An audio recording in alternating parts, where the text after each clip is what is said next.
The seat beside her had been taken at Paddington. That was the detail. Carriage C, compartment 4, the window seat, facing forward.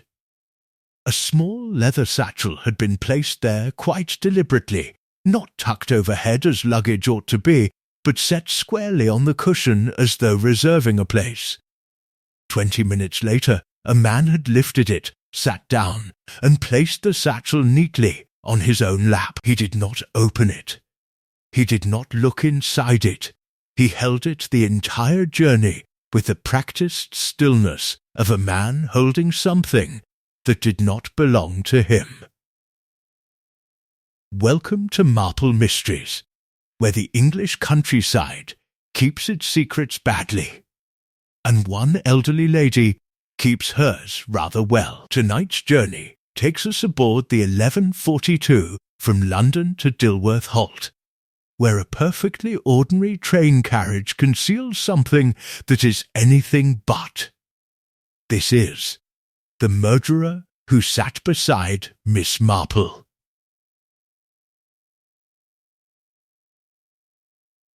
Chapter 1. The 11:42 from Paddington. The train had been running 4 minutes late out of Paddington, which Miss Marple considered entirely typical for a Thursday. Thursdays, in her experience, had a particular tendency toward mild disorder, mislaid umbrellas, missed connections, the small administrative failures of ordinary life. She had settled herself into carriage C, with her knitting bag, a folded copy of the Dilworth Courier she had not yet read, and the firm intention of doing very little for the next 2 hours. The compartment was of the old style, 6 seats facing one another in pairs, a sliding door onto the corridor, and a window that looked out over rooftops, rapidly giving way to suburbs. Then to the first tentative suggestions of grain. Miss Marple preferred this arrangement to the modern open carriages. One saw so much more in a closed compartment. People forgot rather quickly that they were being observed. She had taken the seat nearest the door, facing forward, with her knitting on her lap.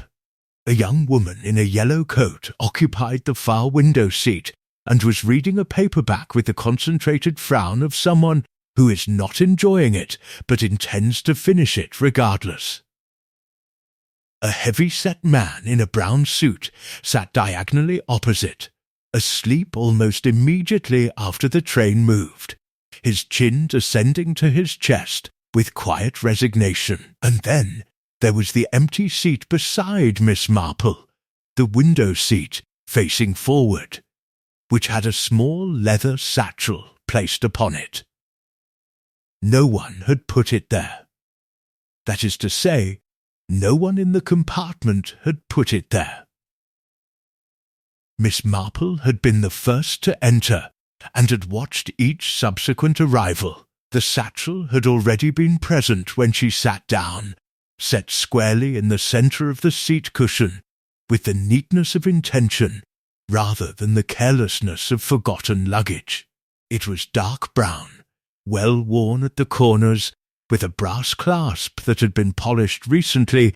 She could see the contrast between the bright catch and the dulled surrounding metal.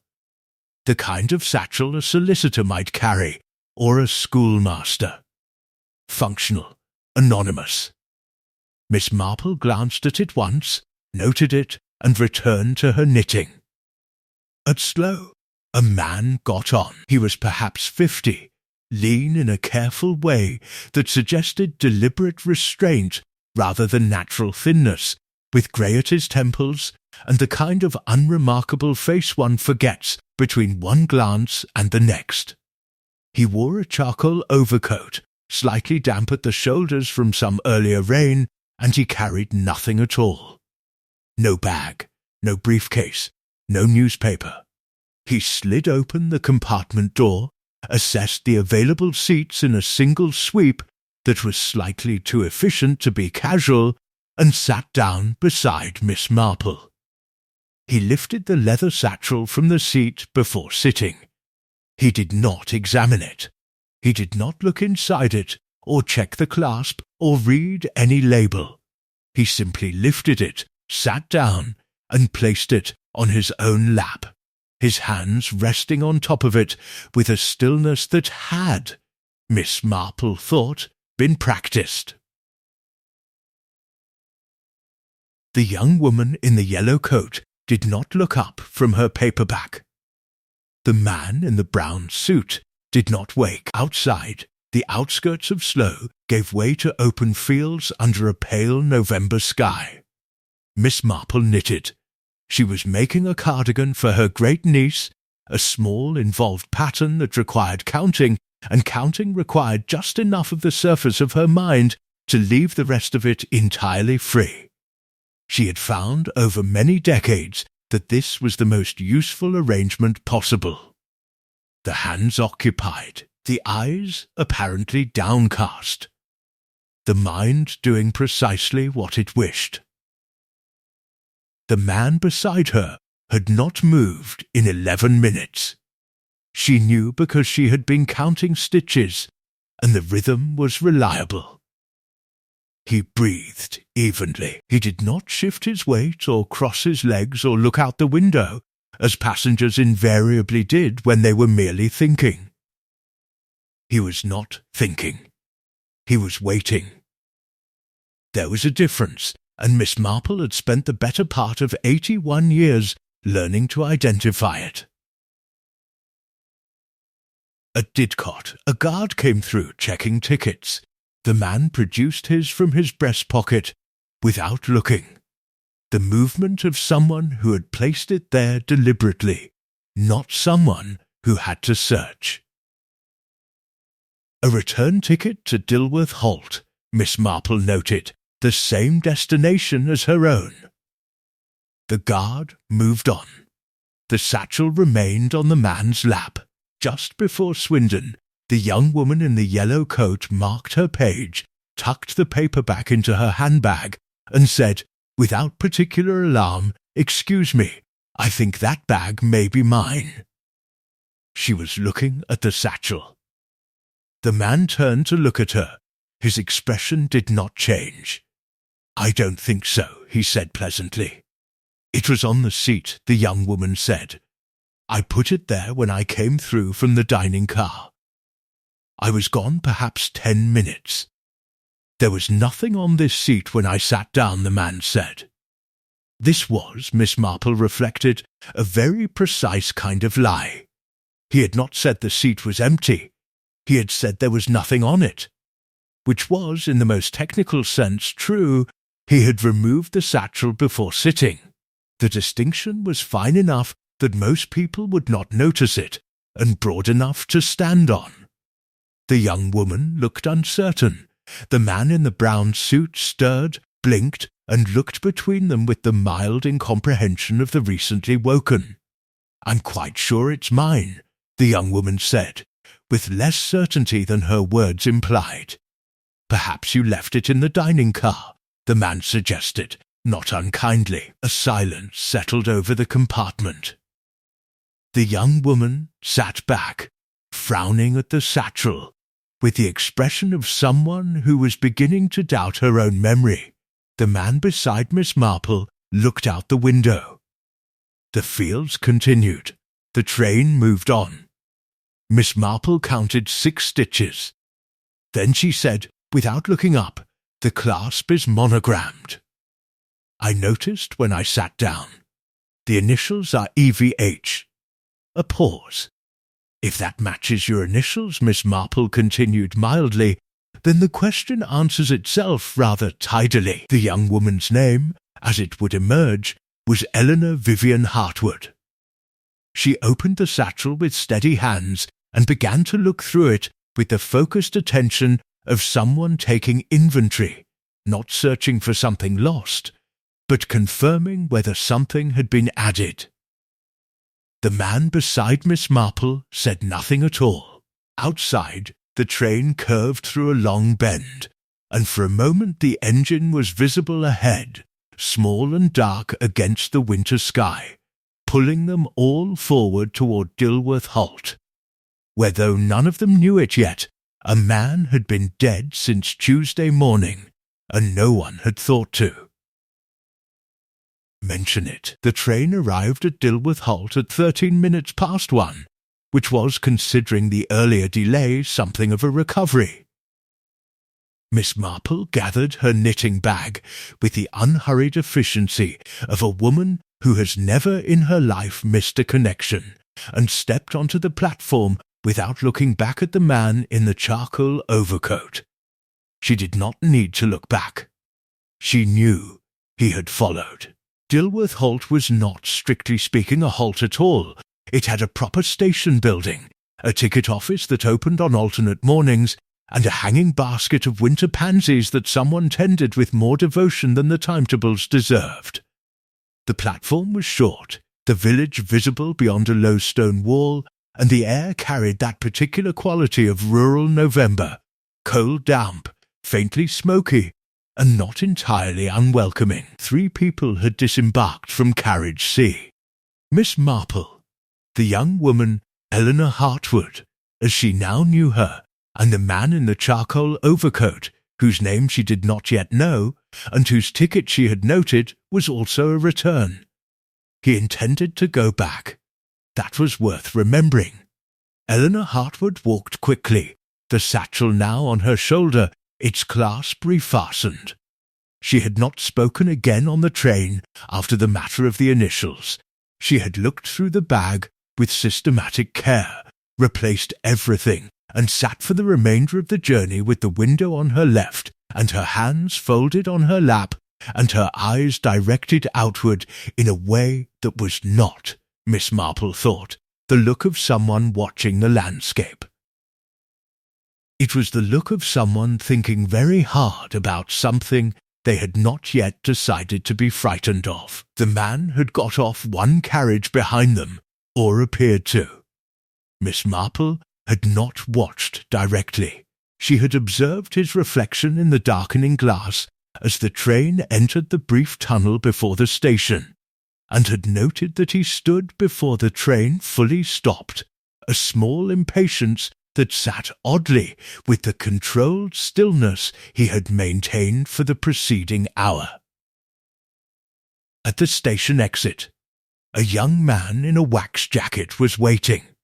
He was perhaps 25, fair-haired, with the look of someone who had been standing in the cold longer than expected and was maintaining good humour about it through an effort of will. When he saw Eleanor, the effort became genuine. "You're late," he said, taking the satchel from her shoulder with the automatic ease of habit. "The train was late," she said. "It isn't the same thing."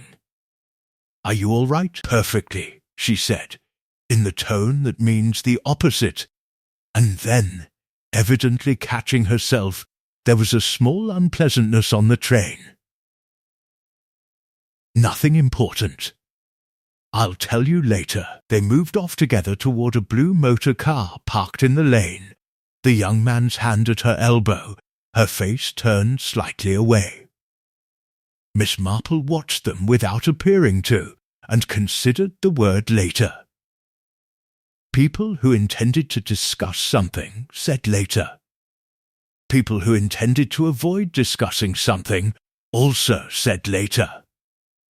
The distinction lay in whether they glanced back. Eleanor Hartwood glanced back once, just before getting into the car. She was not looking at Miss Marple. She was looking past her toward the station entrance. Miss Marple turned, with the slow deliberateness of an elderly woman adjusting her scarf against the cold, and observed that the man in the charcoal overcoat was no longer visible on the platform, nor in the station yard, nor in the lane that curved away toward the village high street. He had arrived at Dilworth Halt, and had then, with some efficiency, ceased to be findable. A taxi had been arranged for Miss Marple by her hostess, Mrs. Dorothea Fenn, who believed firmly that elderly guests should not be subjected to waiting. The driver was a local man named Briggs, who knew everyone in Dilworth and had, in the manner of country taxi drivers, absolutely no intention of not telling her about them. "Staying at Fen House, are you?" he said, pulling out of the station lane. "Mrs. Fenn's expecting you." Bit of a difficult week for her, I'd say, with everything. Miss Marple arranged her knitting bag on her lap. "Oh," she said. "Mr. Osmond," Briggs said, with the weighted pause of a man who has said a name many times recently and expects it to land. "Gerald Osmond, you'll have heard perhaps. Found Tuesday morning, up at the old folly on the Fen estate. Heart, the doctor says, though there are those who'd say different." "Different how?" Miss Marple asked, with the mild curiosity of someone inquiring about a recipe. Briggs adjusted his mirror.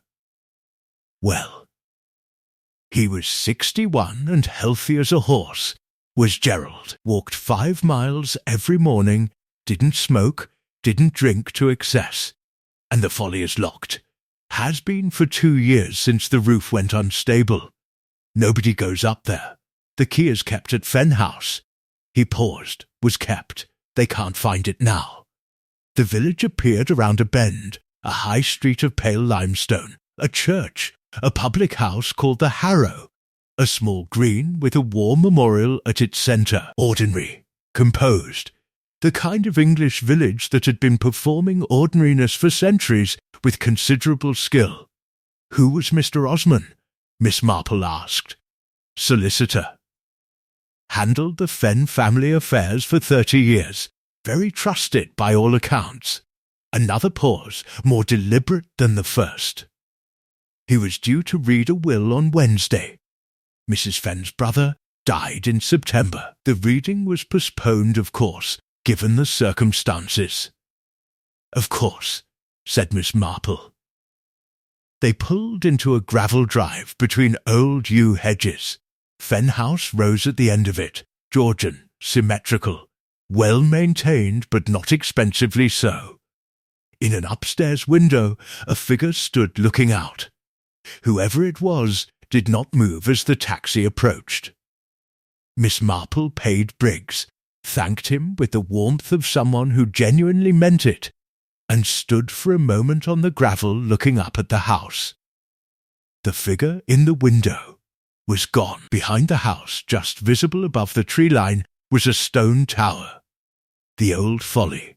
Its single window was dark, its door presumably still locked, and somewhere between here and London, a man in a charcoal overcoat was moving through Dilworth with no luggage and no explanation. The front door of Fen House opened before Miss Marple reached it. "Miss Marple," said Mrs. Fenn, "how very good of you to come." She was smiling. It was, Miss Marple noted, the smile of a woman who needed something and had not yet decided whether to ask for it. Dorothea Fenn was the sort of woman who had been handsome at 30 and had decided, quite sensibly, to become something more durable instead. She was perhaps 55, with silver-streaked hair drawn back in a way that suggested discipline rather than vanity, and the kind of upright posture that comes not from deportment classes, but from decades of carrying things alone. She wore a dark green cardigan over a cream blouse, pearl earrings, small, not showy, and an expression of composed welcome that had underneath it the faint structural tension of a wall that has been replastered recently. "You must be exhausted after the journey," she said, taking Miss Marple's coat with practised hospitality. "I've had Mrs. Briggs, no relation to your driver, though everyone asks, put tea in the sitting room. Unless you'd prefer to go straight up." "Tea would be most welcome," said Miss Marple. The hall of Fen House was exactly what the exterior promised. Georgian proportions, a flagstone floor, a staircase of dark oak turning upward to a landing that the afternoon light did not quite reach. There were flowers on the side table, white chrysanthemums in a blue vase, and beside them a silver-framed photograph that had been turned slightly away from the room. not face down, not removed, simply angled, so that a passing glance would not catch it. Miss Marple did not adjust her pace or her expression. She noted it. The sitting room was warmer, furnished in the English country manner that achieves comfort through accumulation, a sofa that had been reupholstered once and ought to be again, bookshelves arranged with genuine use rather than display, a fireplace with a modest but real fire. 2 chairs had been placed near the tea tray. Mrs. Fenn poured with steadiness. "I should tell you at the outset," she said, handing Miss Marple her cup, "that I am aware this is a difficult time to have invited a guest. My brother's affairs are still unsettled, and then there is the business with Gerald Osmond, which I imagine Briggs has already briefed you on thoroughly." "He mentioned it," Miss Marple said. "Briggs mentions everything. It was said without rancour. Gerald was found Tuesday morning at the Folly. Dr. Mercer has recorded it as cardiac failure, pending the full report. The police came, asked their questions, and seemed satisfied." She set her own cup down without drinking from it. "I am not satisfied." "No," said Miss Marple. "I didn't suppose you were." Mrs. Fenn looked at her, a quick assessing look, the kind exchanged between 2 people who have decided, somewhat faster than convention recommends, to be direct with one another. "You were recommended to me by Cecily Banthorpe, who said you had a particular quality of observation. She was not specific about your history, but she was emphatic about the recommendation." "Cecily is very kind," said Miss Marple. "Cecily is very accurate," said Mrs. Fenn, which was, Miss Marple considered, rather a more useful compliment. "I asked you here because I needed someone I could speak to who had no existing connection to Dilworth. Everyone here has layers of connection, to Gerald, to my brother, to the estate, to one another. It makes clarity difficult. Tell me about Mr. Osmond," Miss Marple said. Mrs. Fenn was quiet for a moment, not the silence of reluctance, but of organization. "Gerald handled our family's legal affairs since my father's time. He was meticulous, reliable, and known throughout the village as a man of absolute discretion. He was due to read my brother Edward's will on Wednesday morning."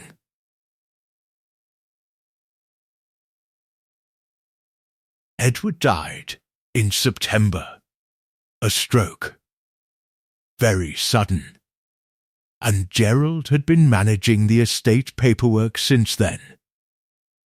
She paused. "The will has not been read. Gerald's copy was not found among his effects. The copy held at his office in Dilworth has apparently been misfiled. His clerk, a young man named Price, cannot locate it. Cannot, said Miss Marple, or will not." Something shifted almost imperceptibly in Mrs. Fenn's expression. Not surprise exactly, more like recognition. "That," she said quietly, "is the correct question." Miss Marple sipped her tea. It was good tea, made properly, which she found told one a reliable amount about a household. "Who benefits from the will being delayed?" "I don't know its contents," Mrs. Fenn said. "Edward was private about such things. I know the estate comprises this house, the farmland to the north, about 200 acres, and a moderate but not negligible sum of capital. There are several people with possible interest. Myself, my nephew Thomas, that is Edward's son from his first marriage, a difficult situation, and a woman named Clara Voss, who was Edward's companion for the last 4 years, though they never married." And Mr. Osmond knew the contents. "Gerald knew everything," Mrs. Fenn said. It was not said with bitterness. It was said with the weight of someone acknowledging a fact that has become, in retrospect, ominous. A door closed somewhere in the upper part of the house. Both women heard it. Mrs. Fenn did not look up, but her hands, which had been relaxed on the arms of the chair, became briefly still. "Is there someone else in the house?" Miss Marple asked. "Thomas arrived yesterday," Mrs. Fenn said. "My nephew. He wasn't expected until the weekend." She picked up her cup and drank from it now, which she had not done previously. "He says he came early out of concern for me. He may even mean it, the young man who met Eleanor Hartwood at the station," Miss Marple said. "Fair-haired, wax jacket." "That was Thomas?" Mrs. Fenn set down her cup with a care that was 1 degree slower than natural. "You know Eleanor?" "We shared a carriage from Paddington," Miss Marple said pleasantly. "I didn't know her name until the journey was somewhat advanced. She seemed alert, I thought. More alert than a visit to the country quite accounts for." A log shifted in the fireplace. The light in the room had taken on the particular bronze quality of a November afternoon folding toward dusk, and in that light Mrs. Fenn's composed expression looked for a moment like something that required considerable maintenance. "Eleanor," she said carefully, "is Thomas's fiancée. She was also, until 6 months ago, employed as Gerald Osmond's personal secretary. She did not add anything to this. She did not need to." Miss Marple looked into the fire and allowed the information to arrange itself quietly alongside everything else. The angled photograph, the missing key, the misfiled will, the man on the train who had held someone else's satchel with the stillness of long practice. There was a great deal, she thought, happening in Dilworth. Most of it, as yet, underground. Miss Marple slept well, as she generally did in unfamiliar houses. There was a particular quality of rest available in other people's bedrooms, the absence of one's own familiar anxieties, the neutrality of strange ceilings that she had learned over many years of visiting to make use of entirely. She was dressed and at the window by 7:30. The Fenn estate in early morning was a different proposition from the composed Georgian facade of the previous afternoon. The frost had come overnight, laying itself with democratic evenness across the formal garden, the kitchen garden wall, the paddock beyond, and the long meadow that stretched northward toward a tree line of bare oak and ash. Above the trees, just visible, the top of the stone folly caught the first flat light of morning. A cylindrical tower, perhaps 40 feet tall, its upper rim crumbling at one point into a gap that looked, from this distance, like a missing tooth. Someone was walking toward it. Miss Marple leaned slightly forward, not so far as to be visible from below, but far enough to be certain. A figure in a dark coat, moving with purpose along the meadow path, following the line of the ha-ha wall with the familiarity of someone who had walked that route many times. Not Thomas. The build was wrong. Too slight. Not Mrs. Fenn, whose purposefulness expressed itself in her domestic movements rather than in outdoor ones. A woman, Miss Marple thought, though the distance made certainty difficult. The figure reached the tree line and was absorbed by it before Miss Marple could determine anything further. She went down to breakfast with the information arranged neatly in her mind and the intention of acquiring more. Mrs. Briggs, the housekeeper, no relation to the taxi driver, as established, had laid a proper breakfast in the smaller dining room.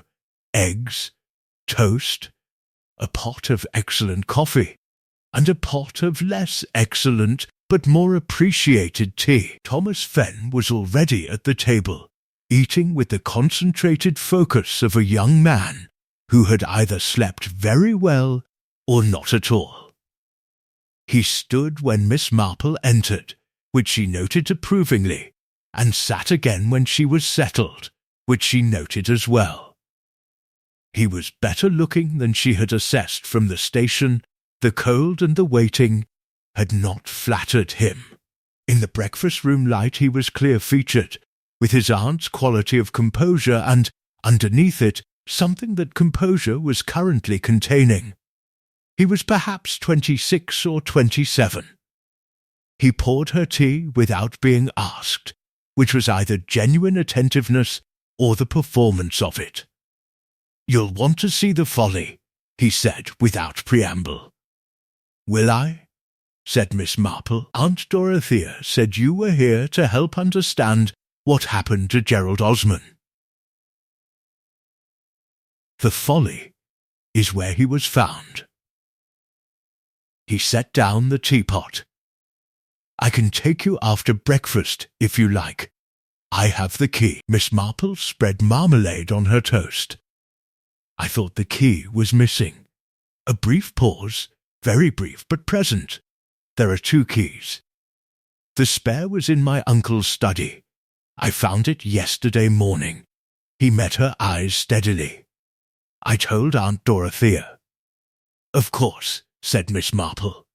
Whether he had told her before or after finding it was a question she did not ask at breakfast. There was a time for questions and a time for marmalade, and one learned, over 8 decades, not to confuse them. Eleanor Hartwood came down at 8, dressed practically in trousers and a dark jumper, the satchel no longer visible. She greeted Miss Marple with the careful warmth of someone revising an earlier assessment. Their train compartment encounter had clearly been processed overnight and reclassified from coincidence to something less comfortable. She sat beside Thomas, accepted coffee, and contributed to the conversation with the measured participation of someone keeping 3/4 of their attention elsewhere. At 8:30, Mrs. Fenn appeared in the doorway with her coat already on. "Clara rang," she said to Thomas specifically. "She's coming at 10. I thought you should know." Thomas's fork stopped moving for precisely 1 second. "Right," he said. "She wants to discuss the delay to the reading," Mrs. Fenn continued, addressing the middle distance rather than any individual. "Which is entirely her right, of course." "Entirely," said Thomas, in a tone that expressed the complete opposite. Miss Marple drank her tea and found the morning increasingly instructive. The walk to the Folly took 20 minutes along the meadow path, the frost softening underfoot as the thin November sun gained the small amount of authority available to it. Thomas led. Miss Marple walked steadily beside him, and neither spoke with great frequency, which suited both of them. The estate was larger than it appeared from the house. The meadow gave way to a rough pasture, then to a belt of mixed woodland, and the Folly stood at the woodland's edge, backing on to a low escarpment of mossy limestone. It was larger up close than it had appeared from Miss Marple's window. The door was set into the base, iron-banded oak, old but solid, with a modern padlock added to the original iron latch. Thomas produced a key from his coat pocket. Miss Marple observed that it was not on a key ring. It was loose, as a recently acquired key tends to be. The door opened onto a circular ground floor, bare stone, a cold hearth, a stone staircase rising along the inner wall. The floor had been swept at some point. Not recently, but not long ago either.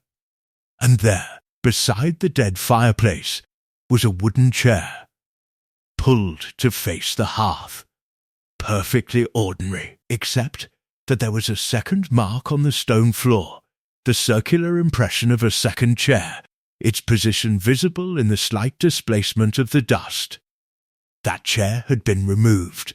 Someone had taken it after Gerald Osmond died, and before the police arrived, or during or after, but someone had decided that one chair was acceptable and 2 chairs required explanation. 2 men had sat here. One had died. One had taken his chair and left. "The doctor said he was in the chair when he was found," Thomas said from the doorway. "Yes," said Miss Marple quietly. I imagine he was." She looked at the single chair, and then at the space where the second had been, and thought about a man on a train holding a satchel with the practised stillness of someone waiting for something to be finished. She thought about a key found conveniently in a dead man's study. She thought about a will no one could locate. Then she thought about the figure she had watched from her window, moving through the frost toward these trees at first light. She looked at the stone staircase rising into the dimness above. "Does the upper room lock from the inside?" she asked. Thomas looked at her with an expression that was, for the first time that morning, something close to unguarded. "I don't know," he said. "I haven't been up." This was, Miss Marple reflected, either the truth or an extremely confident lie. In her experience, the two were sometimes indistinguishable until considerably later, when the distinction mattered a great deal more. She moved toward the staircase. The staircase was narrower than it appeared from below. Miss Marple ascended it with the deliberate care of a woman who has learned that hurrying on stone steps produces consequences entirely disproportionate to the time saved. Thomas followed at a slight distance, close enough to assist if required, far enough to suggest he had not decided whether he wanted to reach the top. The upper room was circular, as the tower demanded, perhaps 15 feet across, with 4 narrow window slits at the cardinal points and a ceiling of bare stone that had, in places, lost its pointing between the blocks. The floor was wooden, boards laid across the stone vault below, and they creaked with the particular resonance of enclosed spaces. The light came in cold and directional from the 4 slits, laying 4 pale bars across the floor that met nowhere. Miss Marple stood in the centre and looked. The room was not empty. This was the first thing. It had the quality, not of abandonment, but of recent recession, the difference between a room no one had entered for years and a room someone had left not very long ago. There was a blanket folded on the floor beneath the north window, not dropped, not forgotten, folded with the corners aligned, the kind of folding that is done by someone who intends to leave a place tidy and does so out of habit rather than calculation. Beside it, a stub of candle in a plain tin holder burned to within an inch of its base, and beside the candle a single object that Miss Marple looked at for a long moment without touching. A leather-bound notebook, dark red. The cover worn soft at the corners. "Don't touch it," Thomas said from the doorway. Miss Marple, who had not moved toward it, regarded him mildly. "Were you going to?" He came into the room properly then, his footsteps loud on the boards, and crouched beside the notebook without picking it up. He looked at it with an expression that Miss Marple found more interesting than the notebook itself. Not the expression of someone encountering something unexpected, but of someone confirming something suspected. His jaw was set. His hands, hanging between his knees, were quite still. "Do you know what this is?" Miss Marple asked. "It might be Gerald's," he said. "He kept notebooks, detailed ones." A pause. "My uncle mentioned it once. Said Gerald wrote everything down. Called it professional habit. Said it was why he never forgot anything and why certain people found him inconvenient." The word inconvenient settled into the cold air of the upper room and stayed there. Miss Marple looked at the notebook, then at the folded blanket, then at the candle. Someone had spent time in this room. Not a single visit. The candle's consumption suggested hours, and the blanket suggested cold, and cold suggested more than one night. Someone had been using the locked upper room of the Fenner State Folly as a place to be, privately and repeatedly, at a time when the building was officially closed and the key officially missing. The inner face of the door, she said, descending that thought to its practical consequence. When we came up, did you notice whether there was a bolt? Thomas stood. There was, he said. Old iron. It was drawn back. Yes, said Miss Marple. Someone drew it back before leaving, so that when the door was found locked from outside, the padlock, the inside would appear undisturbed. She looked at the window slit, facing south, toward the house. On a clear morning, from this window, one would have a direct view of the meadow path. One would see anyone approaching well before they arrived. This room was a place of observation as much as occupation. Tell me, when was the Folly padlocked? The modern lock, I mean. It isn't original. 2 years ago, when the roof survey said the upper level was unstable. Thomas looked at the ceiling, then back at her, the surveyor's report. I remember Aunt Dorothea mentioning it. Did you see the report yourself? He hesitated in a way that meant no. Gerald handled it, he said. He handled everything. Miss Marple moved to the south window slit and looked out. The meadow lay below, the frost still holding in the shadow of the tree line, the path clearly visible. And there, at the far end of the path near the ha-ha wall, standing quite still, was a woman in a dark coat, looking up at the Folly, looking with some precision at this window. Clara Voss, Miss Marple said, not as a question. Thomas came to the window. A muscle moved in his jaw. She said 10 o'clock. He said, with the careful flatness of strong feeling managed. It is 1:45, said Miss Marple. She is punctual. Or she was already on the estate before she rang to say she was coming. She turned from the window. The notebook should not be moved until the police have seen this room.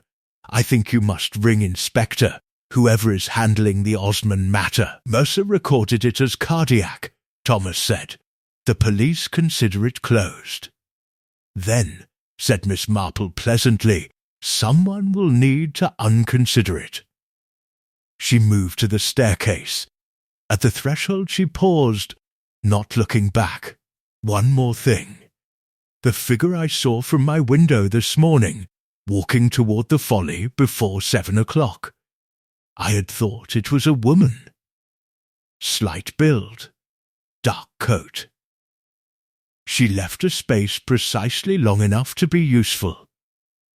Clara Voss has a slight build, I notice, and a dark coat. Thomas said nothing. The difficulty, Miss Marple continued, her hand on the rough stone of the doorway, is that the padlock was on the outside of the door when we arrived, and you opened it with the key. If someone was in this room this morning, this room, which locks from the inside with a bolt, they either left before we arrived and locked the padlock behind them from outside, which requires a key, or they were never here at all. She paused. There is a third possibility, of course. Which is? Thomas said. That they are still here, said Miss Marple. The tower has a roof, damaged or otherwise, and external stonework sufficient, I would have thought, for a moderately determined person to descend without using the door at all. She began down the staircase, her footsteps steady and unhurried, while above her the 4 pale bars of light shifted almost imperceptibly across the creaking floor, and the red notebook remained exactly where it was, telling nothing yet to anyone who had not already learned to read the silences around objects rather than the objects themselves. At the base of the tower, the outer door stood open to the November morning. The meadow path was empty. Clara Voss, if that was who she had been, was no longer visible at the ha-ha wall. She had moved. and Miss Marple had not heard her approach. Clara Voss was already in the sitting-room when they returned.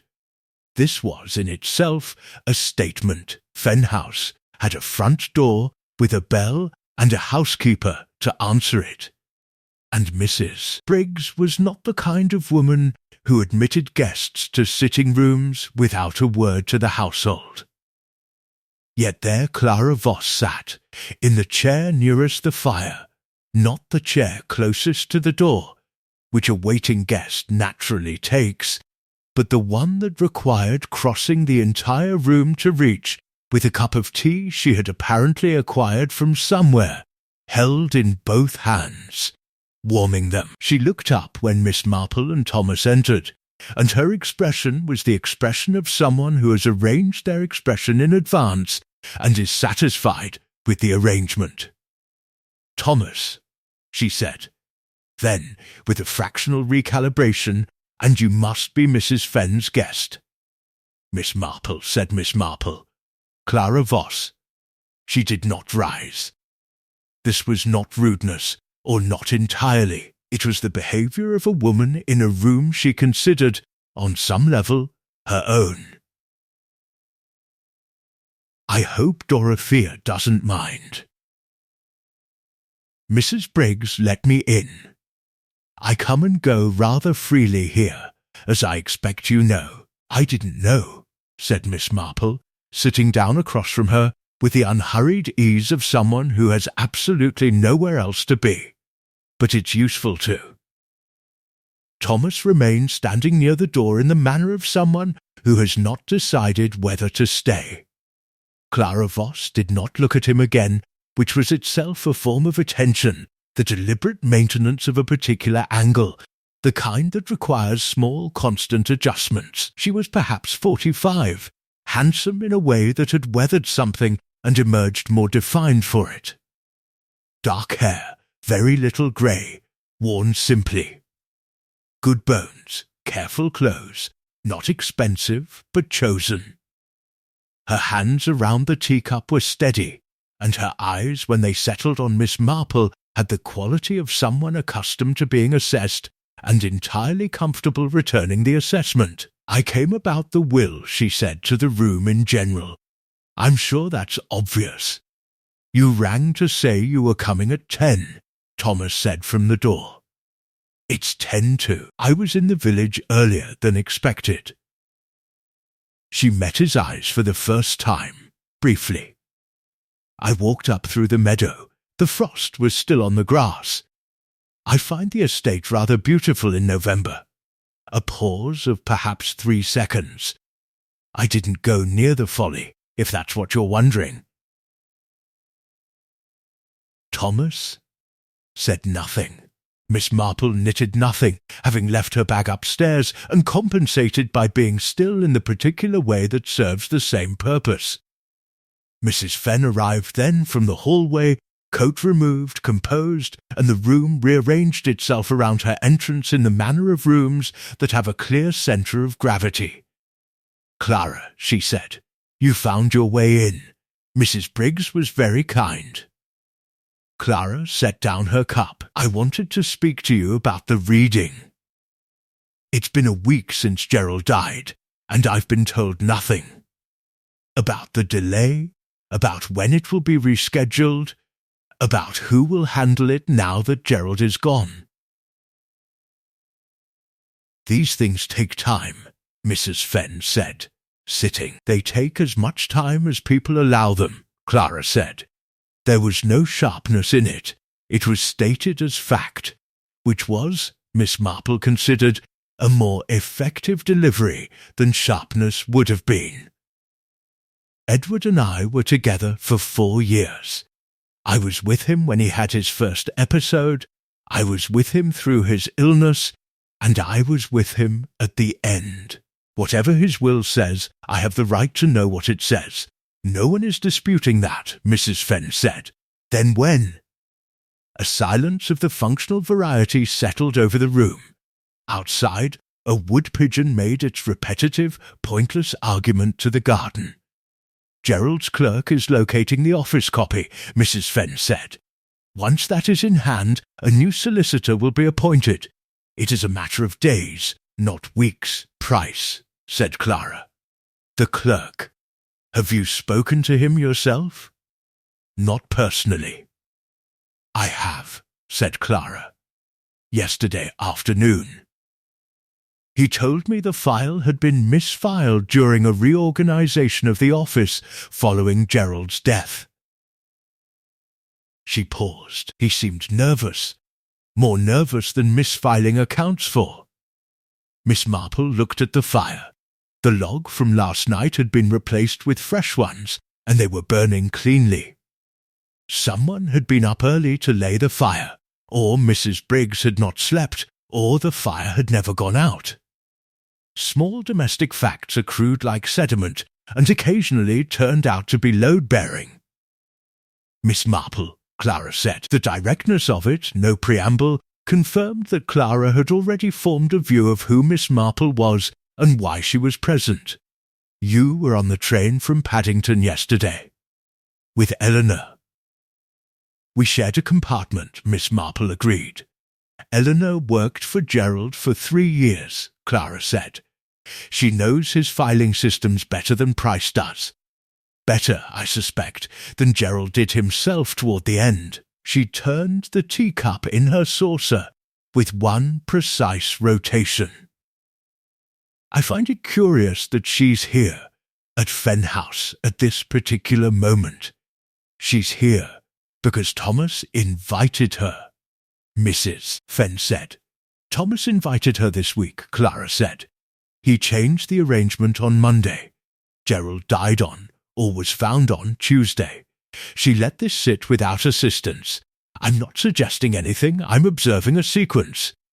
Thomas, still at the door, said, That's a significant observation to make in front of strangers. Miss Marple doesn't strike me as a stranger in any meaningful sense, Clara said, not unkind. And in any case, sequences are simply sequences. They don't require interpretation to exist.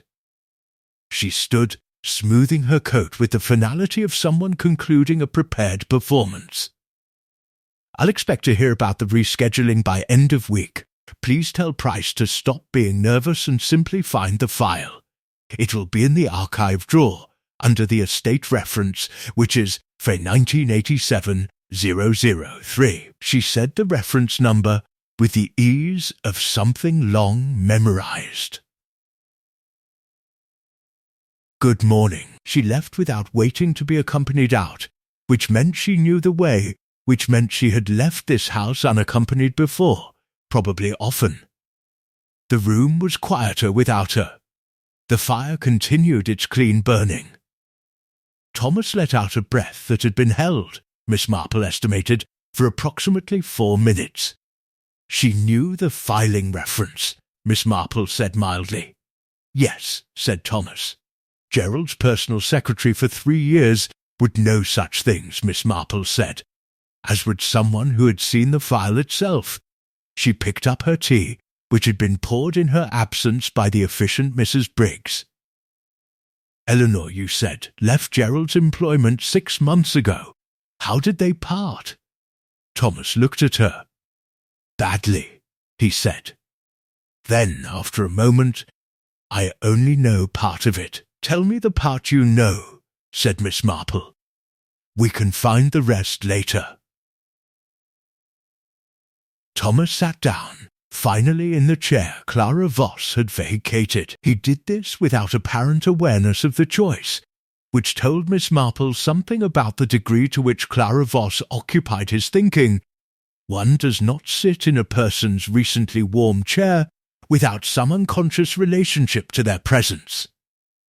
He leaned forward with his elbows on his knees, looking at the fire rather than at her, in the manner of someone who finds a fixed point useful when organizing difficult material. Mrs. Fenn had excused herself quietly after Clara's departure, the retreat of a woman who knew what was coming and had decided that hearing it formally was worse than having heard it already privately in fragments.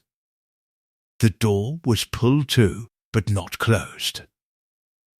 Miss Marple noted this. It was the arrangement of someone who wished to be absent but not uninformed. Eleanor came to work for Gerald 3.5 years ago, Thomas began. She'd done legal secretarial work in London, a firm in Gray's Inn, and Gerald recruited her directly. He was particular about his staff. Very particular. He liked people who were organized, discreet, and capable of handling sensitive material without becoming interested in it. He paused. Eleanor was all of those things. That was, I think, part of the difficulty. She became interested, Miss Marple said. She noticed something, Thomas said. There's a difference, I think, though perhaps not a large one. He turned the statement over briefly before continuing. About 8 months ago, this is what Eleanor told me, she was preparing a document bundle for Gerald relating to my Uncle Edward's estate. Routine work. Asset summaries, property valuations, that sort of thing. She found a discrepancy. What kind? A transfer, capital from one of the estate accounts. A trust established by my grandfather, technically for the benefit of the estate's land management, had been moved to a separate account Eleanor didn't recognize. The amount was significant, £60,000 in 3 tranches over 18 months. He paused. The account it went to was not a Fenn family account. It was not a firm account. It was personal. Miss Marple was quiet for a moment. Outside, the wood pigeon had concluded its argument and moved on. Whose personal account? Thomas looked at her directly for the first time in several minutes. That's the part I don't know. Eleanor saw the account number, but not the name. The transfer documentation had been filed in a way that made the destination unclear, not impossible to determine, but requiring access to banking records Gerald controlled. He settled back slightly. She brought it to Gerald directly. This was, in retrospect, the wrong decision. He dismissed her, Miss Marple said, immediately. That afternoon he was. She said he was not angry exactly, more as though she had confirmed something he had been waiting for. He thanked her for her diligence, told her the transfer was part of a legally structured arrangement he was not at liberty to discuss, gave her 3 months' salary, and asked her to clear her desk. Thomas's mouth tightened. She was 23. She didn't know whether she'd done something wrong or stumbled onto something wrong. She left. But she didn't forget the account number, Miss Marple said. Thomas looked at her steadily. No. And the notebook in the folly, Miss Marple continued, following the thought to its next station with the quiet efficiency of a local service train. Gerald's notebook. The one that records everything as your uncle described it. If Gerald noted his private financial arrangements, and a man of professional habit who wrote everything down very likely did, then that notebook may contain what Eleanor's memory cannot supply, the name attached to the account. Thomas said nothing, which was confirmation enough. You knew the notebook was there, Miss Marple said. Not accusingly, observationally.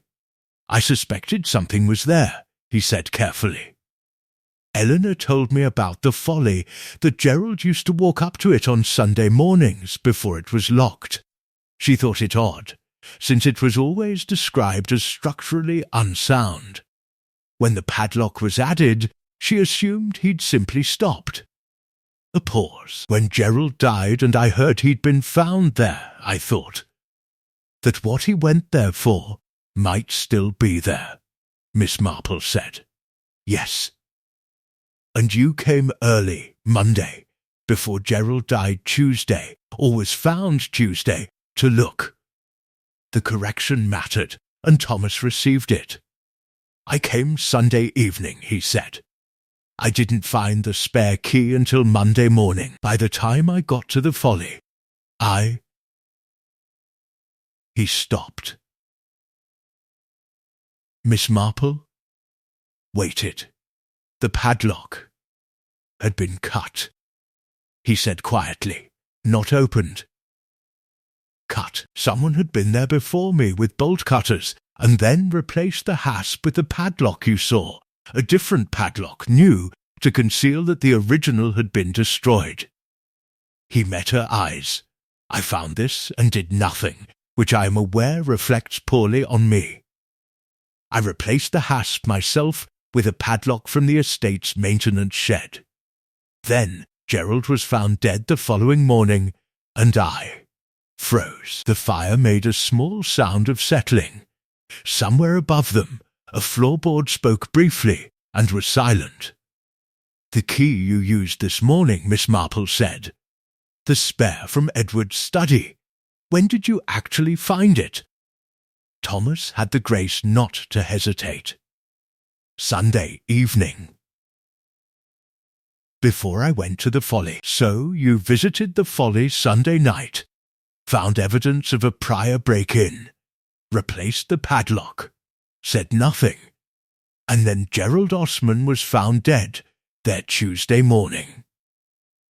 Miss Marple folded her hands in her lap with the composure of someone filing a document.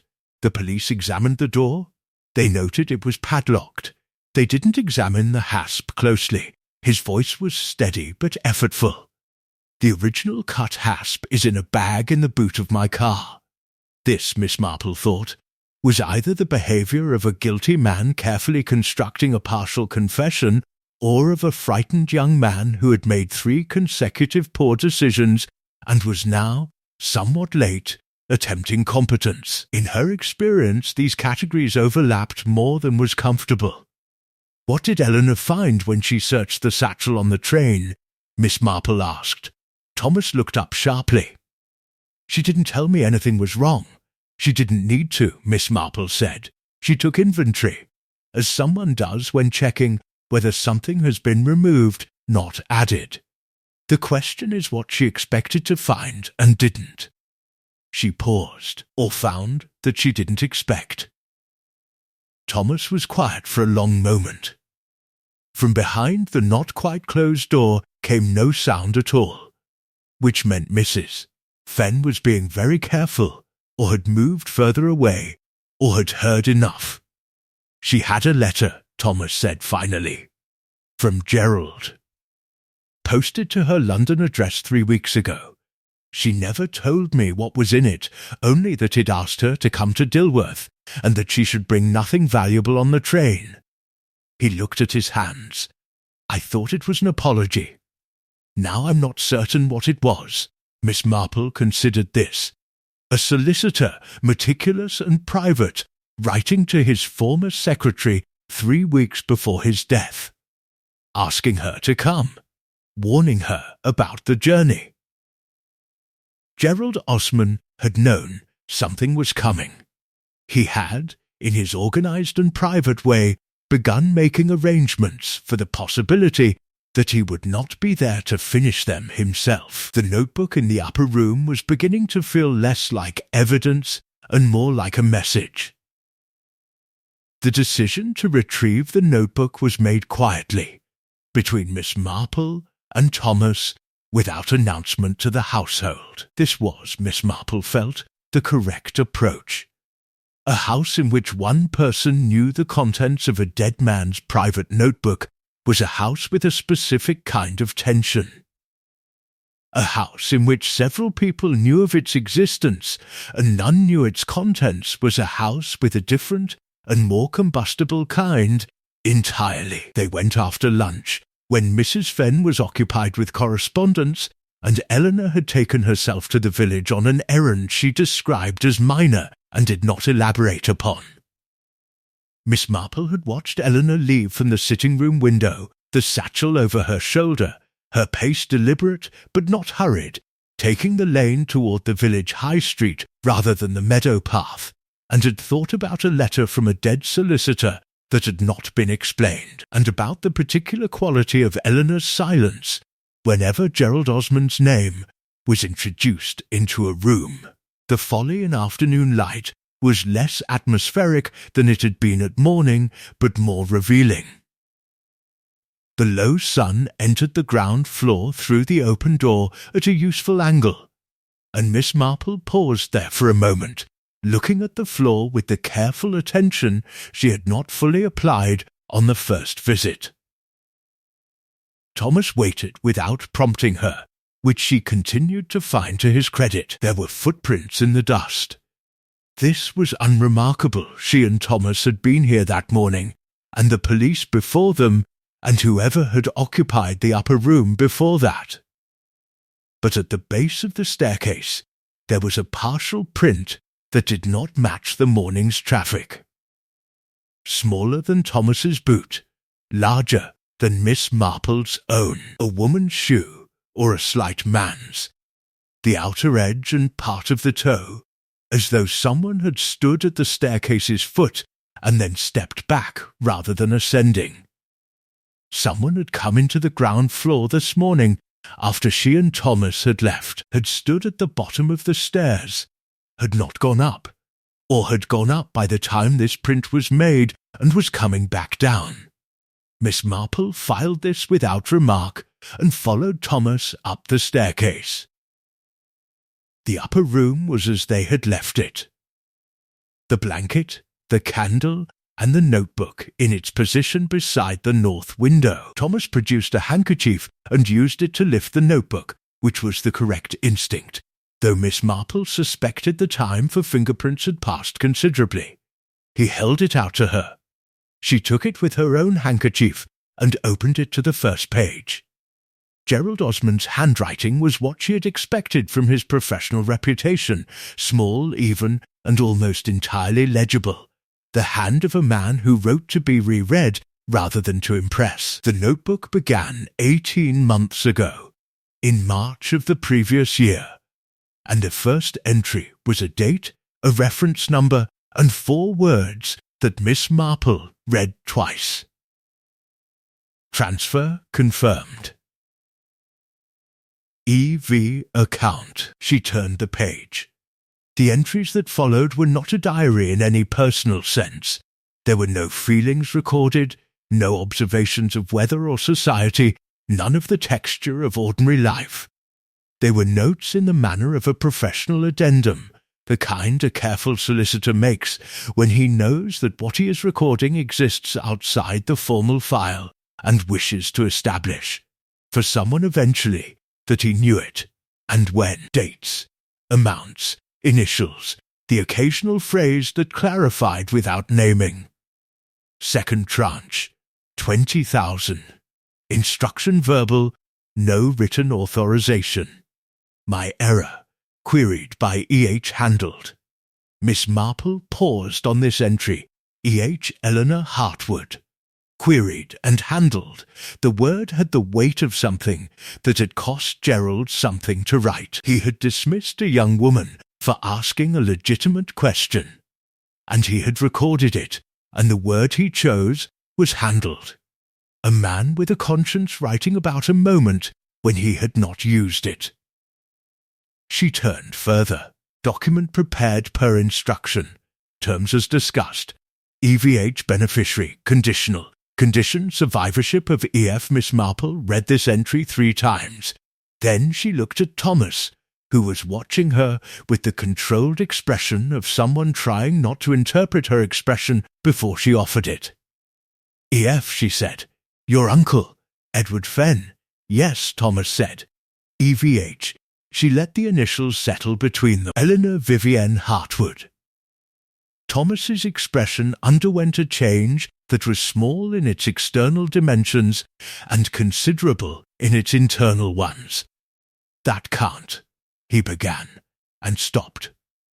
The will your uncle prepared through Gerald, Miss Marple said carefully. You said you didn't know its contents. That is still true?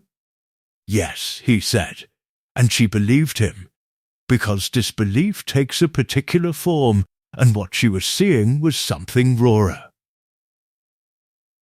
The transfer of £60,000 that Eleanor discovered, Miss Marple continued. The account she saw but could not name. E.V. account. She looked at him steadily. Those are your fiancé's initials. The upper room was very quiet. The November light through the window slits had taken on the flat, depthless quality of late afternoon, and the 4 pale bars on the floor had stretched and thinned into something barely there. Gerald wrote in a later entry, Miss Marple said, turning 2 more pages, that the instruction to transfer funds came from E.F. himself, your Uncle Edward. With an addendum she found the line, that the instruction was given under what Gerald describes as pressure from a third party, whose identity I have not confirmed, but whose influence on E.F. was, in my assessment, significant and recent. She closed the notebook. Someone persuaded your uncle to alter his financial arrangements, she said. Someone with influence over him in the last 18 months of his life.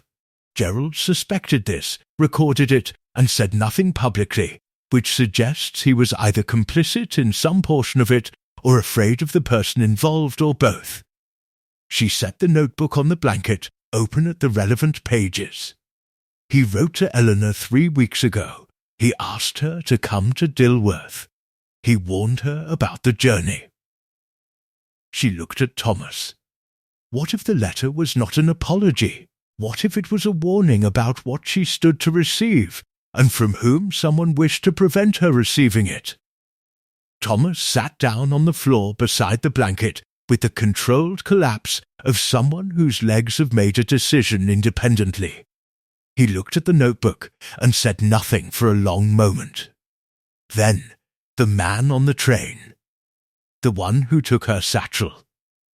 Yes, said Miss Marple. You knew him, Thomas said. It was not quite a question. I knew what he was doing, Miss Marple said. Which is a different and in some ways more useful thing. She stood, her knees registering mild protest at the cold floor, and moved to the south window slit. The meadow below was empty. The house was visible at its far end, warm-windowed in the fading afternoon.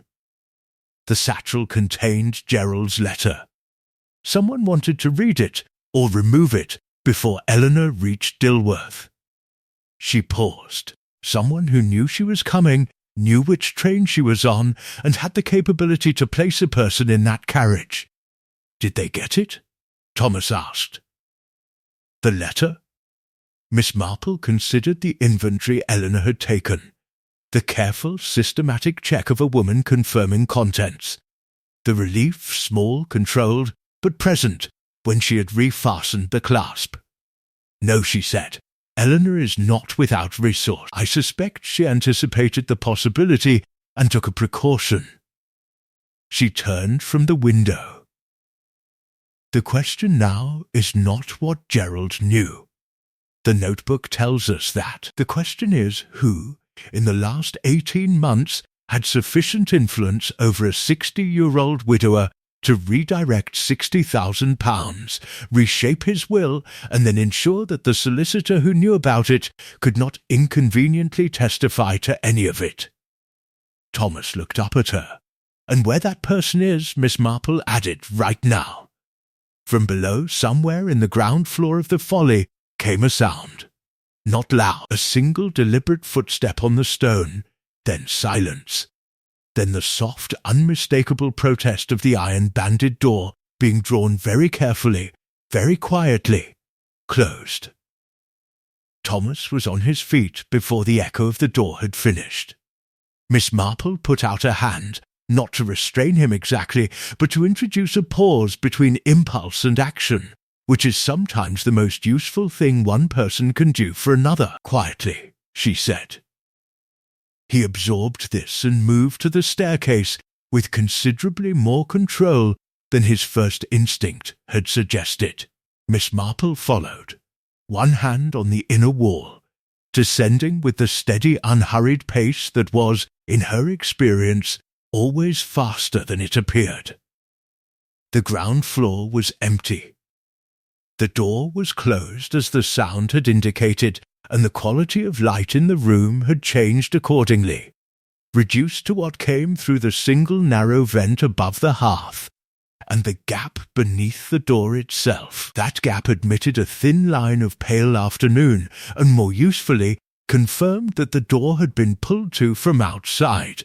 Thomas crossed to it in 3 strides and pushed. It did not move. He pushed again, with his shoulder this time, and Miss Marple heard the specific resistance of the padlock hasp. Not jammed, not swollen, but locked. Someone had closed the door and fastened the padlock from outside. They were locked in. Thomas's breathing changed in a way he controlled quickly. He turned, and his face in the dim light had shed the careful composure of the previous hours and arrived at something more honest, which Miss Marple found, on balance, more useful to work with. The windows in the upper room, she said, already moving back to the staircase. The slits face 4 directions. South faces the house and the meadow. At this hour there may still be someone visible in the grounds. He understood and followed her up. The south window slit was wide enough to pass sound through, but not, alas, a person. Miss Marple put her mouth close to it and called twice. Not a cry, nothing so counterproductive as urgency, simply 2 clear calls of Mrs. Fenn's first name, at the volume appropriate for summoning someone from across a room. The acoustics of the stone tower directed the sound outward and downward with reasonable efficiency. Nothing moved in the meadow. The north slit faces the lane, Thomas said, already at it. He called once. A rook lifted from the oak stand below and complained briefly, and then nothing. The lane was empty in both visible directions. "Your telephone," Miss Marple said. Thomas reached into his coat and produced it, looked at it, and said something under his breath that Miss Marple did not request him to repeat. No signal in the tower. There was none this morning either, I noticed when we came up. Yes, said Miss Marple, I noticed that too. She had not owned a mobile telephone and did not intend to, but she had observed enough people consulting them to understand their habits and limitations. The estate would have dead ground. The escarpment to the north cuts the signal. It was, I suspect, one of the reasons Gerald found this room useful. Thomas looked at her. He couldn't be traced here. No signal record. Precisely. They stood in the upper room of a locked tower on a November afternoon, the light failing with the patient indifference of the season, and Miss Marple turned the situation over in her mind with the same methodical attention she brought to everything.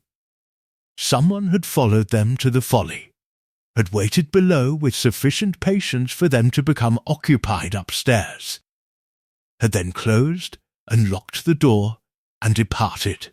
This was not the action of someone who wished them dead. The tower was cold but not dangerous, and the house was visible from the upper windows, and Mrs. Fenn would eventually inquire about their absence. This was the action of someone who wanted time. 20 minutes, perhaps. An hour. Long enough to do something that required their absence from the house. Eleanor, Thomas said. He had arrived at the same conclusion by a different route. The shorter route of someone with more personal investment in the answer. She went to the village, Miss Marple said. Or said she did. The will file, Thomas said. If Clara was right about the reference number Fee 198703, and Eleanor knows Gerald's filing system, then Eleanor could locate it, Miss Marple said, whether at the office, which is closed following Gerald's death, or from a copy that Gerald may have kept elsewhere. Here, for instance. She looked at the blanket, the candle, the notebook. Gerald kept this room as a private archive of sorts. The notebook is not the only document he may have stored here. Thomas looked around the room with fresh attention. The blanket, the candle holder, the board floor. He crossed to the north wall and crouched, running his hand along the base of the wall where stone met wood. At the third board, he stopped. Pressed.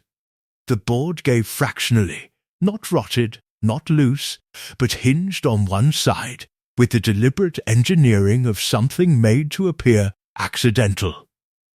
Beneath it, a shallow recess. Empty, not dusty empty, the emptiness of a space long unused, but clean empty, the emptiness of a space recently cleared. The wood above the recess had a cleaner colour than the surrounding boards, as though something flat and slightly damp had rested there for an extended period and been removed. Recently, Miss Marple said, looking at the pale wood. Within the last day, I should think. Thomas sat back on his heels. Someone else knew about this room. Several people knew about this room, Miss Marple said. Gerald knew. Whoever occupied it with a blanket and a candle knew. The person who cut the original padlock knew, and whoever locked us in just now knew. She paused. The interesting question is not who knew about the room, but what the sequence was. Gerald died Tuesday.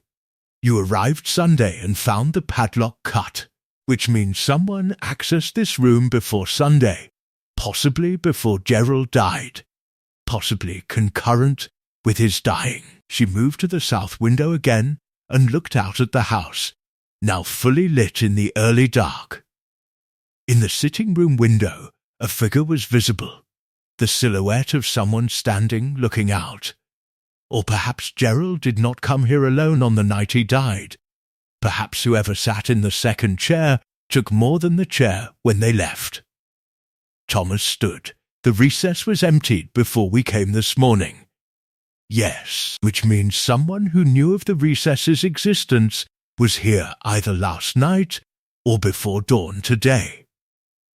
She thought of the figure at the ha-ha wall, looking up at the folly with the precision of someone confirming an outcome.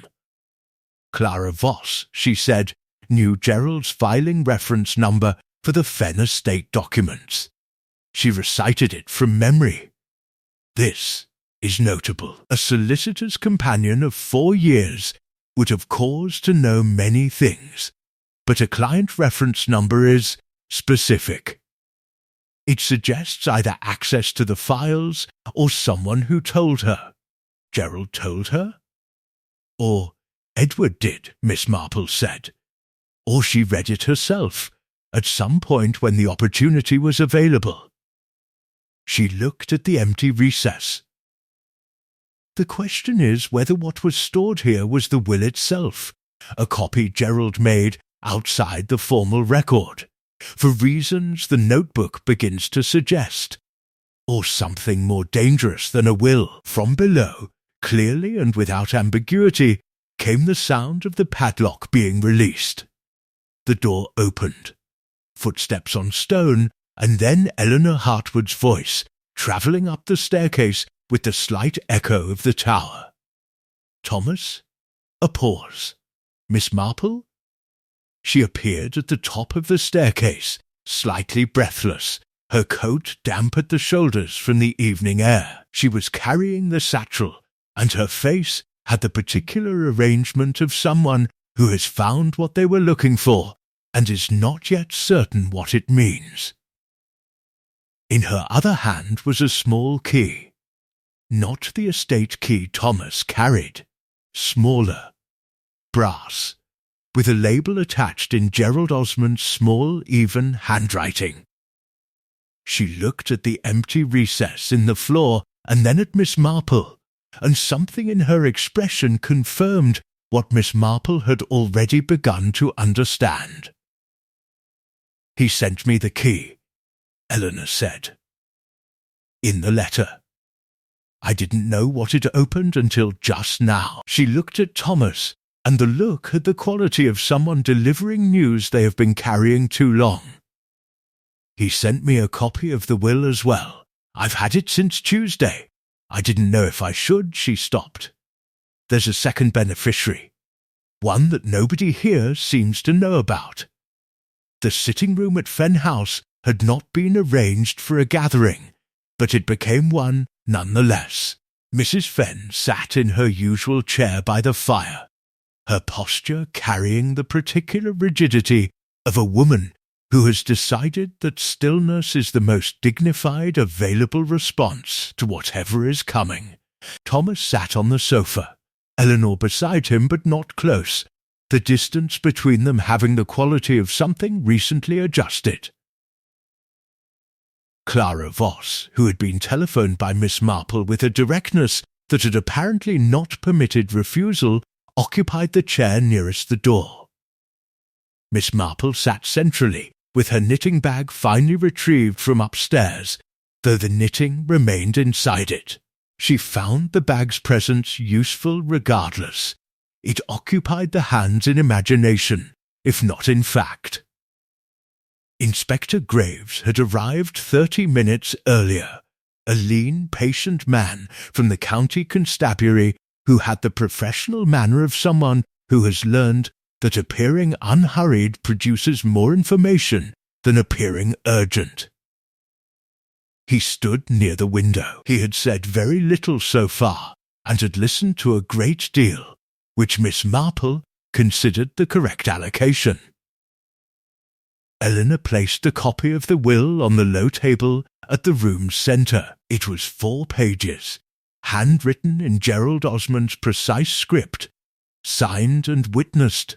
The witness signatures, Miss Marple noted, were from 2 individuals whose names she did not recognise, suggesting witnesses sourced deliberately outside the local community.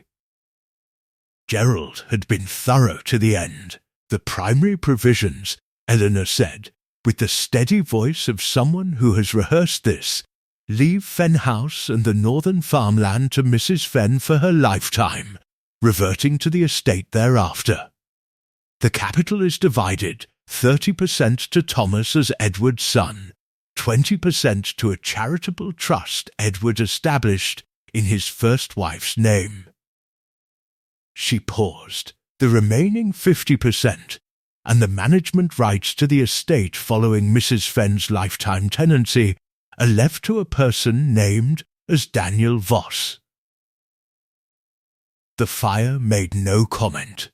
The room made none either, for a moment that was long enough to matter. Miss Marple looked at Clara. Clara was looking at the will with an expression that was not surprise, which confirmed what Miss Marple had begun to suspect during their earlier conversation, and not quite satisfaction either. It was the expression of a woman seeing written down something she has known privately for some time, and finding the written version both relief and complication simultaneously. "Your son," Miss Marple said to Clara. "Not a question." "My son," Clara said. "He is 22. He lives in Edinburgh." A pause of controlled duration. Edward was his father. Thomas stood. Miss Marple did not attempt to introduce a pause this time. There are moments when a pause is neither possible nor appropriate, and this was one. He stood, and then, having stood, appeared to find the standing insufficient, and moved to the window, where he remained with his back to the room and his reflection in the darkening glass. Mrs. Fenn said, very quietly, "Edward never told me." "He intended to," Clara said. It was a gradual process, coming to it. He had told Gerald 18 months ago. That is when the will was changed. She looked at her hands. The money transferred to my account, which Eleanor saw, and which Gerald should not have authorised without proper documentation, was Edward's instruction, not mine. He wanted Daniel provided for immediately, before any formal announcement. He was already unwell, and he was frightened of time. The transfer was irregular, Miss Marple said. deeply, Clara said. Gerald told me so himself afterward. He had allowed sentiment to override procedure, which was unlike him. He was guilty about it. I think that guilt was part of why he kept this room. She looked at the notebook, which Inspector Graves had placed in an evidence bag. He was documenting his own error, preparing to account for it. And the third party, Miss Marple said, whose influence over Edward Gerald noted in the notebook. The person who pressured Edward in his final months. She looked at Clara steadily. That was not you. No, said Clara.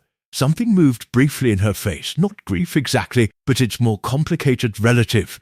It was a man named Price. Inspector Graves by the window became slightly more present without visibly moving. Gerald's clerk, Miss Marple said. Philip Price had worked for Gerald for 6 years, Clara said. He knew every file, every client, every arrangement. When Gerald confided in him, as senior partners do, in operational matters, Price recognized what the Fenn estate changes represented. A significant inheritance to an unknown beneficiary. An irregular transfer. Documentation outside the formal record. She paused. Price approached Edward directly. This was 8 months ago, when Edward was already weakened and increasingly dependent on Gerald's office for managing his affairs. Price told Edward he could ensure the will's provisions were implemented cleanly and quietly, without family disruption, if Edward made certain supplementary arrangements. He blackmailed him, Thomas said, without turning from the window. He preferred the word facilitation, Clara said, with a precision that suggested Gerald had used this word when telling her. Edward paid him 3 times over 4 months. Gerald discovered this 6 weeks ago, found the payments in Edward's personal accounts while settling the estate, and confronted Price. She looked at the fire. Price told Gerald that if the will was read and Daniel's inheritance became public, he would ensure that Gerald's own irregular transfer became equally public. A mutual arrangement of silence. Except Gerald decided against silence, Miss Marple said. He wrote to Eleanor. He documented everything in the notebook. He went to the Folly on Tuesday to retrieve documents from the recess, or to add to them, and Price followed him. Inspector Graves said, for the first time in some minutes, we will need to discuss Tuesday in detail, Miss Marple. Price was in Dilworth on Tuesday, Miss Marple said. He is, I believe, still in or near Dilworth, a charcoal overcoat, lean build, grey at the temples, approximately 50 years old. He travelled from Paddington on Wednesday's 11:42, the day after Gerald's death, apparently to confirm what had been removed from the Folly and to intercept Eleanor's correspondence. She looked at Inspector Graves.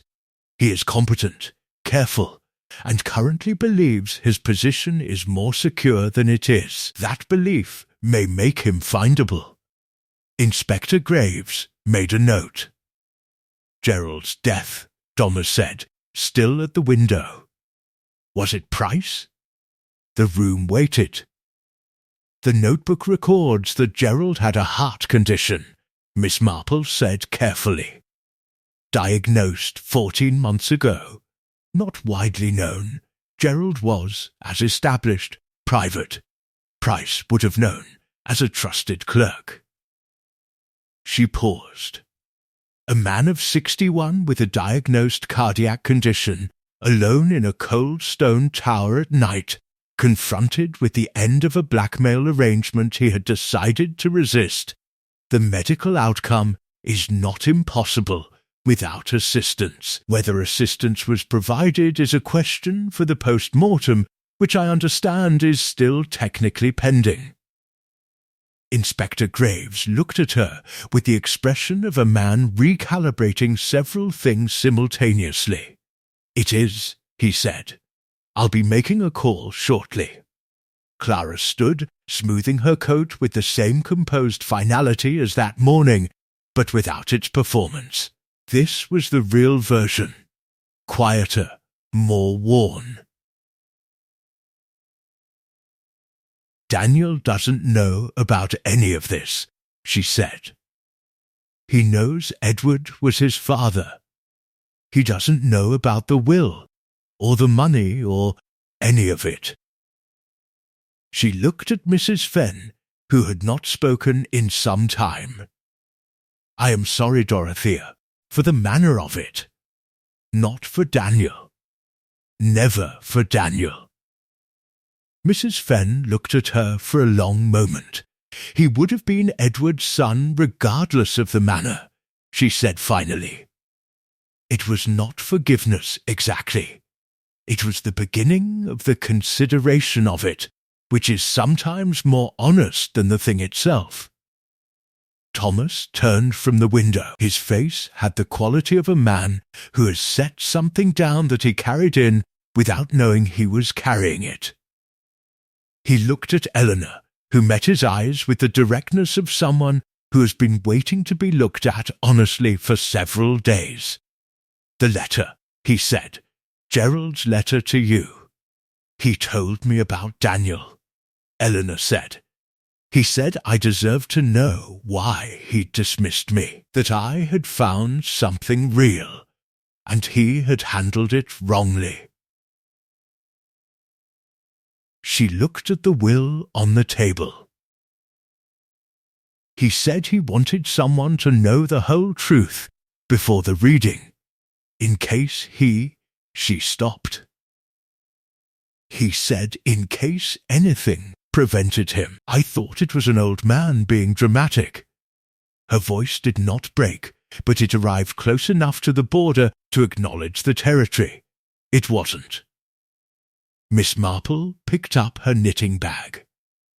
The fire had settled to a steady, generous heat, and the room, for all its complications, had the quality of something that has been under pressure for a long time and has finally, imperfectly, been allowed to decompress. Outside, Inspector Graves made his telephone call from the hallway, his voice low and purposeful.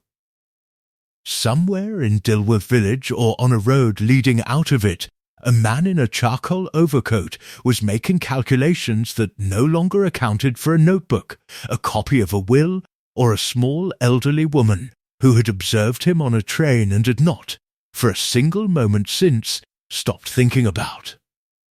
What she saw, Miss Marple found this satisfying in the moderate, practical way she found most things satisfying.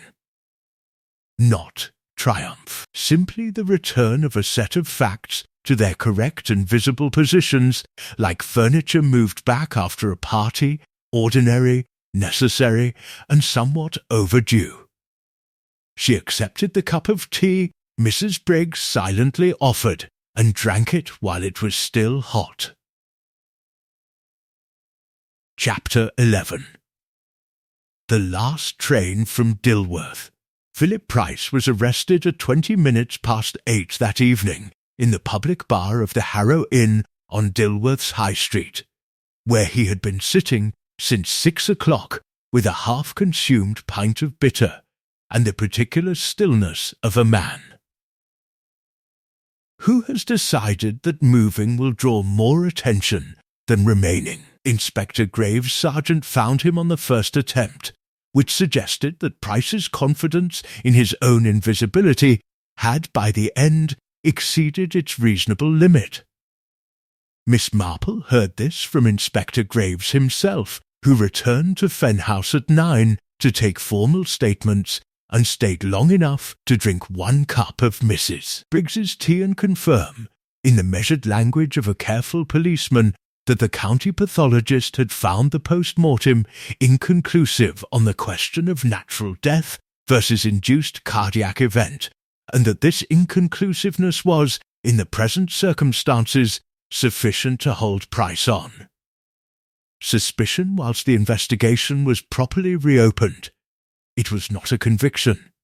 It was not yet certainty, but it was the correct door opened, and Miss Marple had learned over many years that the correct door was the necessary thing.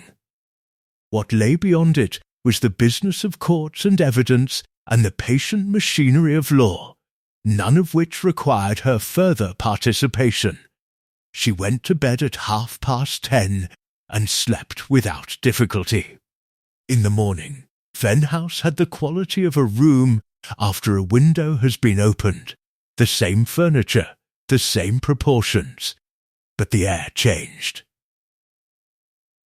Mrs. Fen was at breakfast before anyone, which was unusual, and had laid the table herself rather than leaving it to Mrs. Briggs, which was more unusual still. She poured Miss Marple's tea without being asked, and for a few minutes they sat in the particular companionable quiet of two women who have been through something together and do not require it to be discussed. "Thomas and Eleanor have gone for a walk," Mrs. Fen said eventually. "Early. Together." "Good," said Miss Marple. "Clara telephoned at 8. She's going back to Edinburgh today, to tell Daniel." Mrs. Fen looked at her cup. "I asked her to bring him to Dilworth, when he's ready. When all of this is further along." She paused. "Edward's son should know the estate." "That is generous," Miss Marple said. "It is practical," Mrs. Fen said, with a faint dryness that was, Miss Marple suspected, her natural register when sentiment was not requiring suppression. "The estate needs someone who cares about it. Thomas has his own life in London and has never pretended otherwise. Daniel, apparently, studied land management at university." A pause. "Edward would have liked that." Miss Marple buttered her toast and considered the quiet persistence of things working themselves slowly and imperfectly toward their correct arrangement. It was not a tidy process, it never was, but it had a direction, and the direction, more often than not, was forward. Thomas and Eleanor returned from their walk at 9:30. They came through the garden door rather than the front, and Miss Marple, passing through the hallway with her packed bag, heard their voices in the kitchen, low, continuous, the register of a conversation that had been going on for the length of a walk and had not finished, not arguing, not performing, simply talking, which is the thing that had apparently been missing and was now somewhat late, occurring. She left them to it. The taxi, Briggs again reliably, arrived at 10. Miss Marple stood for a moment on the gravel drive in the thin November sun, looking at Fen House with the particular attention she gave to places she was leaving. The Folly was visible above the tree line, its damaged rim sharp against a sky that had cleared overnight to a pale washed blue.